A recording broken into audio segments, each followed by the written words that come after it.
Welcome back. Hope you're all doing well. We try to make this short and sweet, but I always end up talking too much. At least I think so. Man, truck stops first thing in the morning are just a jungle. You never know what you're going to see people doing at the truck stop. And this morning is no different. Crazy people. And it's only about 2% of drivers that just don't give a darn.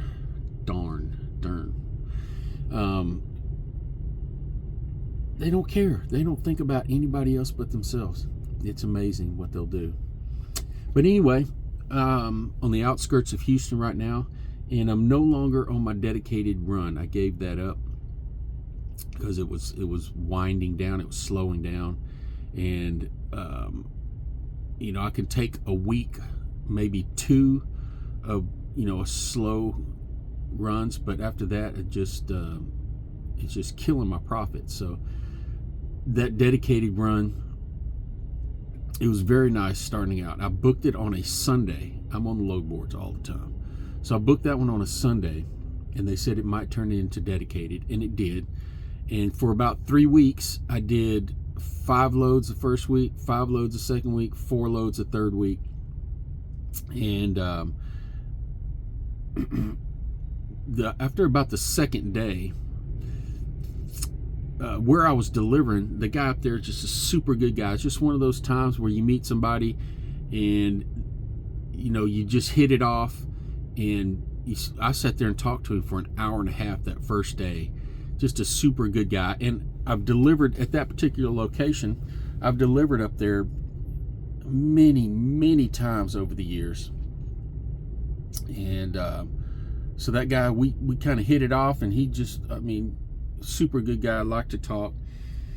So the second or third day, when I come back to the shipper, they said, hey, I want to talk to you, come inside. And I thought, oh crap, what did I do?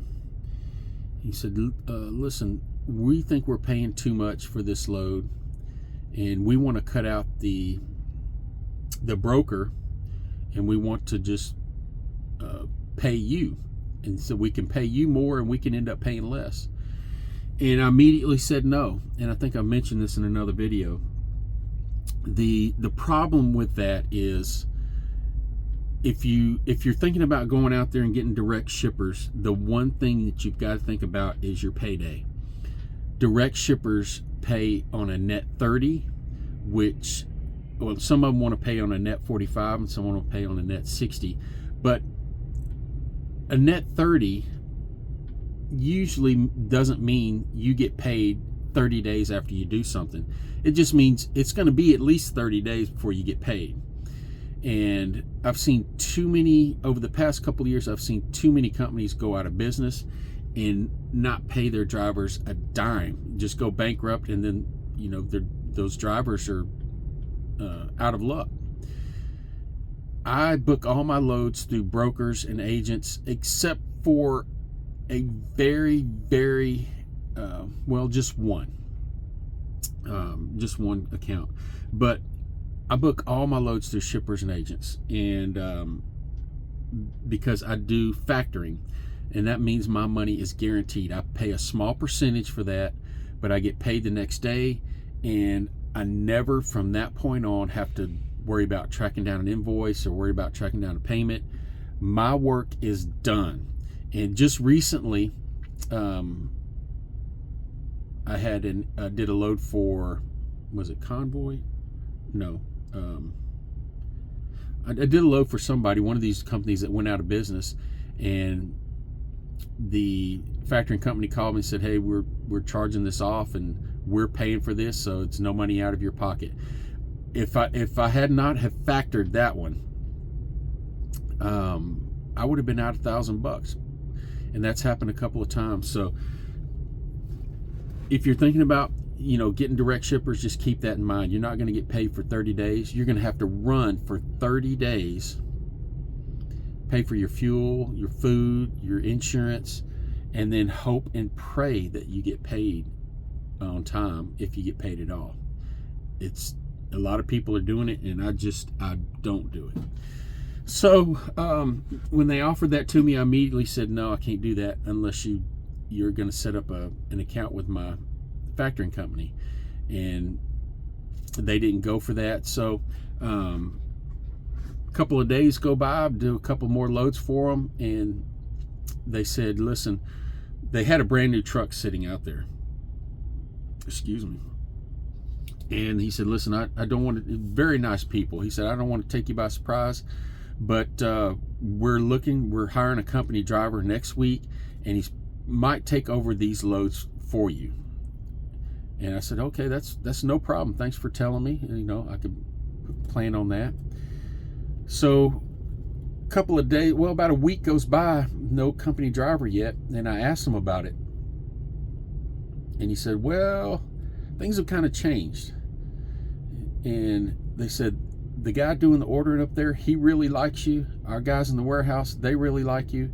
And we don't want to rock the boat. So we're going to keep you on this account. Don't worry about it. He said, we're going to hire a company driver, but we're going to find other things for him to do. And I was kind of, you know, happy and sad at the same time, because I do not like dedicated, but it was February. So, but what he told me was that the guy doing the ordering, the guy that I was getting along with, had called him and said, hey, I like this guy. I hope you keep him on. And when their salesman visited up there, he told him the same thing. And so that's where I think, you know, that I try to do the best I can. I try to treat people with respect. And that's one of those times where when they said that, I was pretty proud of that. You know, I just, I do that for every person I meet. And sometimes it pays off, sometimes it doesn't. But so, you know, I felt blessed that I had that account, because like I said, it was February. The freight economy is bad, and I had a load that I was getting me home every single night, and it was paying good. But at the same time, I didn't start my business so that I could be obligated to somebody else. It's almost like being a company driver. And in this instance, it was even worse, because now they were getting more loads than originally planned, because the guy liked the job that I was doing. I think he liked just BSing with me, because I'd go up there and we'd talk for an hour. But so I kind of felt obligated. I didn't want to stop, because I didn't want them to lose business. And I was the only driver doing any delivering for them. When they opened the doors, I did the first load, and I did, I think, a total of 26 loads for them in just over a month. But yeah, it was as far as dedicated account goes, very good people at both ends. But there's always that one guy, that one dude. And he did factor into my decision making a little bit. You know, this I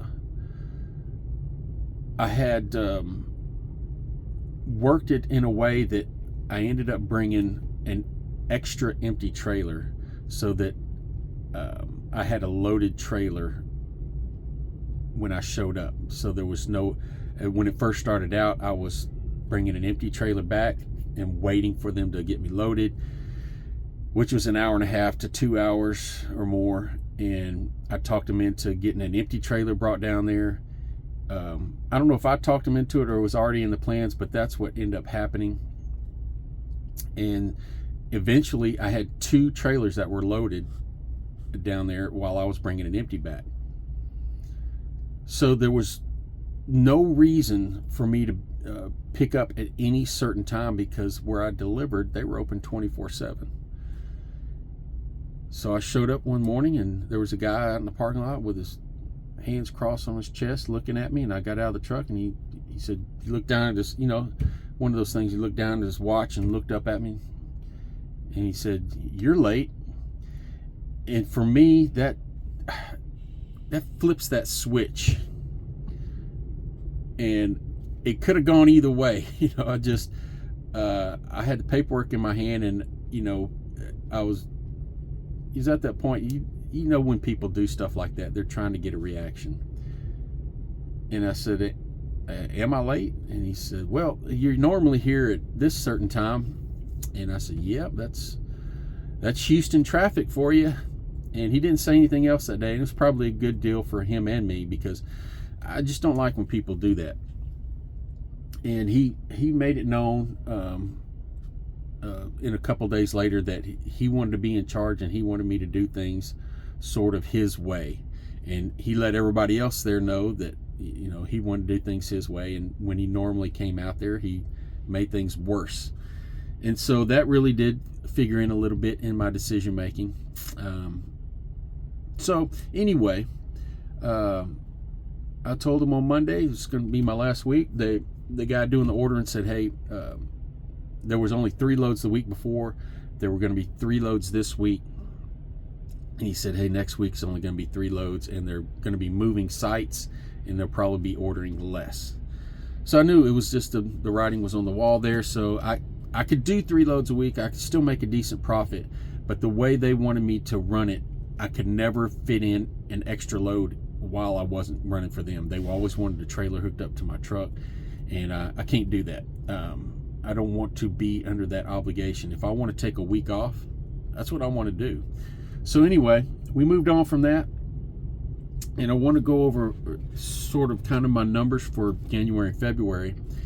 And I always have to feel like I have to preface my numbers, because I get people on here that say, oh, you should be doing this and you're not making any money. And when I give out my numbers, I'm not bragging, I'm not complaining.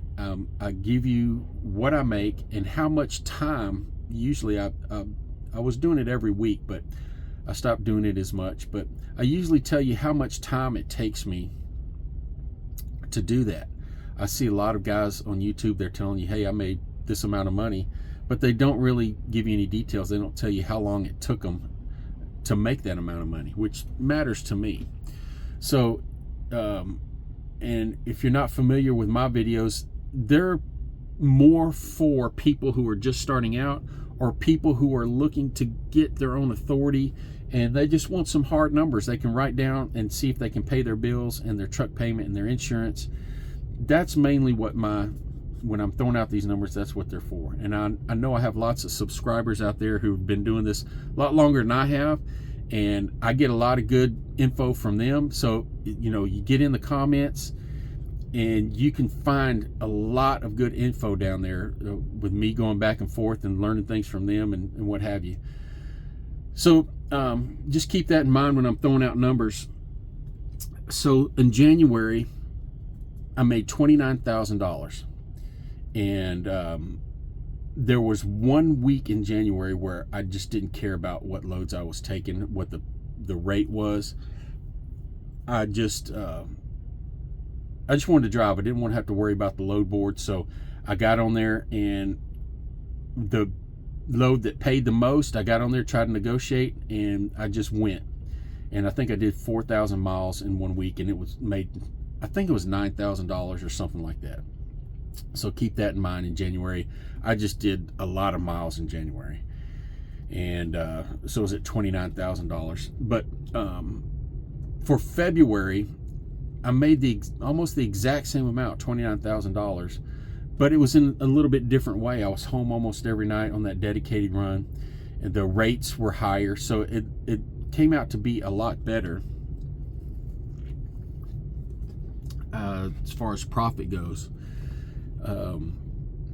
And that's another thing that I always have to mention. You know, 2.5, 3 years ago, my profits were so much better than they are now. I could work less, make more, and my profit margin was a lot higher. You know, everything costs a lot more right now than it ever has. So that really digs into any money I make. And of course, fuel is my biggest expense. And right now, even though it's, you know, it got up to about $6 a gallon there right after Biden took office, when he was telling everybody he was going to shut down oil companies and cutting off fossil fuels, so they jammed the prices on us. And it's up high. I think in 2.5, 3 years ago, I was paying a little under $2 a gallon for fuel with my discount. Hopefully I'm remembering that right. And right now, the prices have come down quite a bit over the last year, but I'm still paying over $3 a gallon. And that's my biggest expense. So, so the month of February, I made $29,000 again. But like I said, I was home almost every night. I was on a dedicated run, working with good people, and it was enjoyable. When I sat down and did the numbers, I made about $140 per hour, and that includes me. That was every minute that I wasn't home, and that includes me sitting there talking to these people, because like I said, they were nice people on both ends, and I enjoyed talking to them. So that includes me wasting time talking, and that's exceptional in my opinion. So $140 an hour. I was home every night, every weekend, with the exception of, I think, of one, where I decided I was going to deliver on a Saturday, and I took my wife with me. But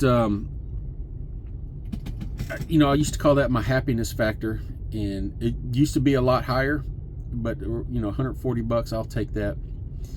And I bought some, let's see, I bought 2 new steer tires. I did an oil change during that month. I bought a new rim, and what else did I do?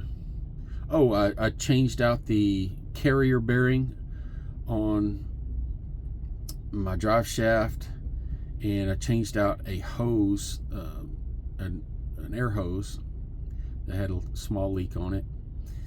And I did a few other little things to my truck. So that's you know, that's a big part of it too, because those all those parts are double expensive now too. So you got to add those in when you're doing your numbers. But so far, for, you know, it's the middle of March right now, and I haven't done any numbers for March, but January and February, I'm real close to $60,000 gross.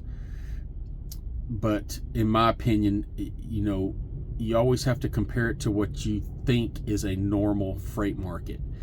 And this freight market hasn't been normal in 2 years. It's been down, down, down.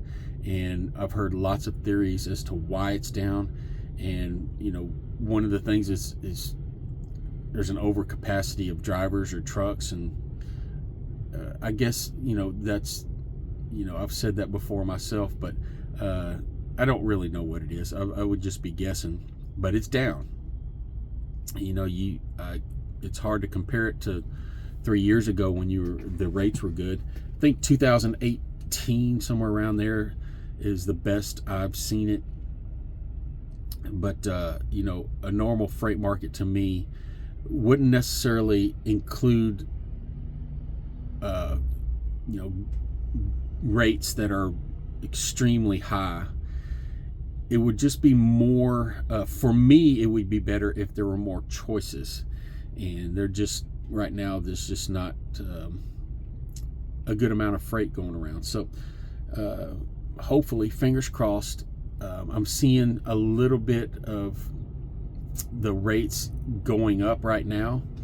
I'm seeing a few more choices than I normally have. So hopefully, here at the end of March, we'll see a big change. But that's it for right now. I'm gonna get back on the load boards and see where I'm going today. See y'all later.